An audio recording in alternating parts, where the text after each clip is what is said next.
December 17th, 2002.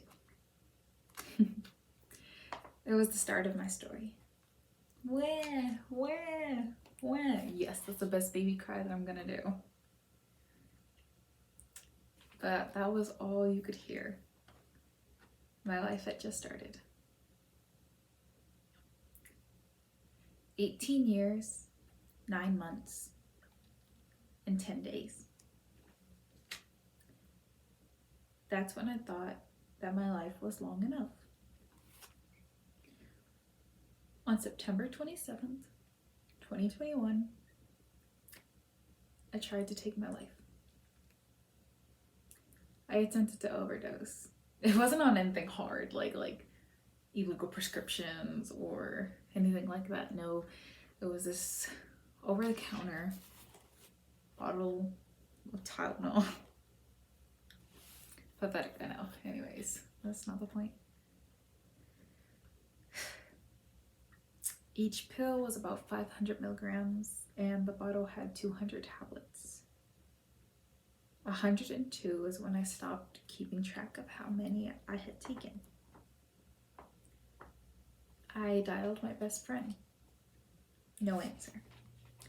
I kept swallowing pills until I had lost count.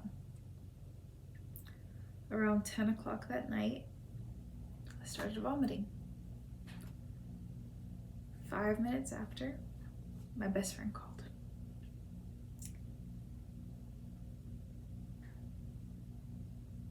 And I just started crying.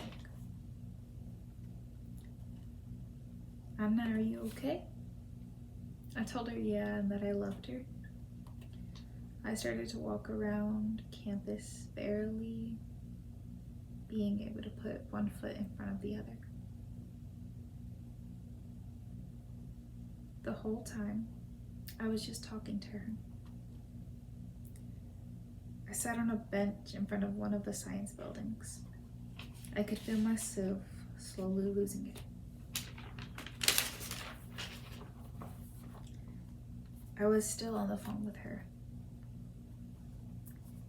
Then I started vomiting again.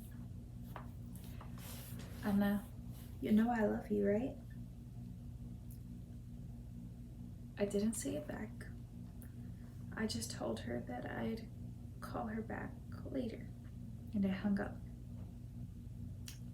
I dialed for the first time ever, hopefully the last time ever, 911.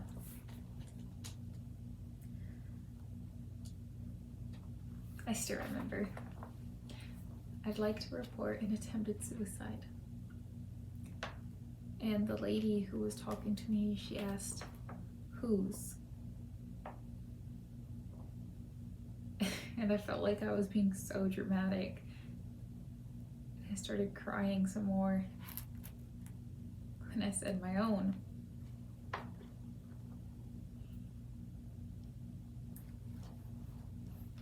And when the paramedics came, I remember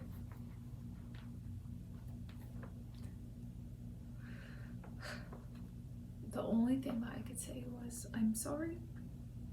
And I asked them to not tell my parents.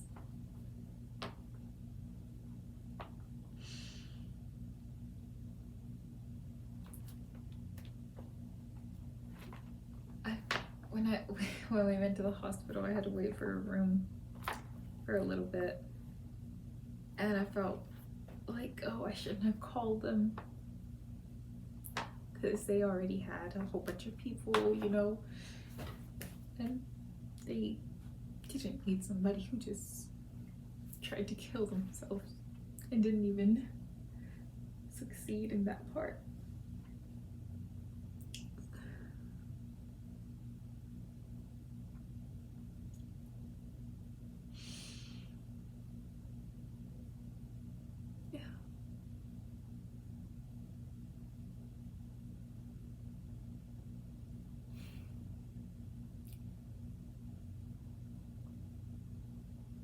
Whenever I was actually changed over Instead of the emergency room, I was sent to the intensive care unit.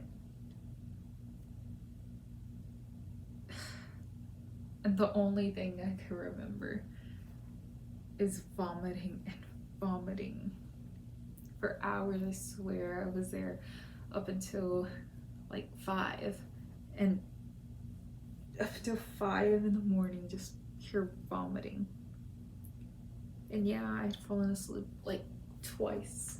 I'd fallen asleep. Both times they came to wake me up because my oxygen levels had gotten down too low.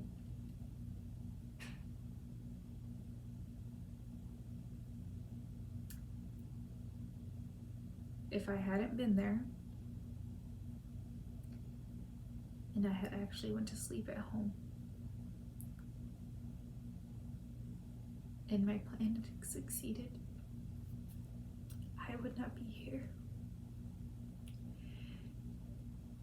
In those 18 years, 9 months, 10 days, really would.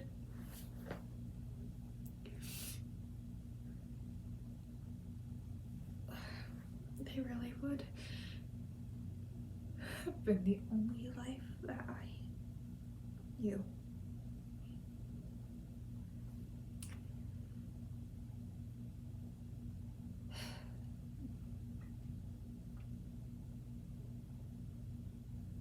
It's been a little over a month since that happened, and I'm slowly trying to heal myself, but it's not easy. But I'm hoping that if you're watching this and you're struggling, I hope you're willing to sit here, see that I'm struggling, and know that you're not struggling alone.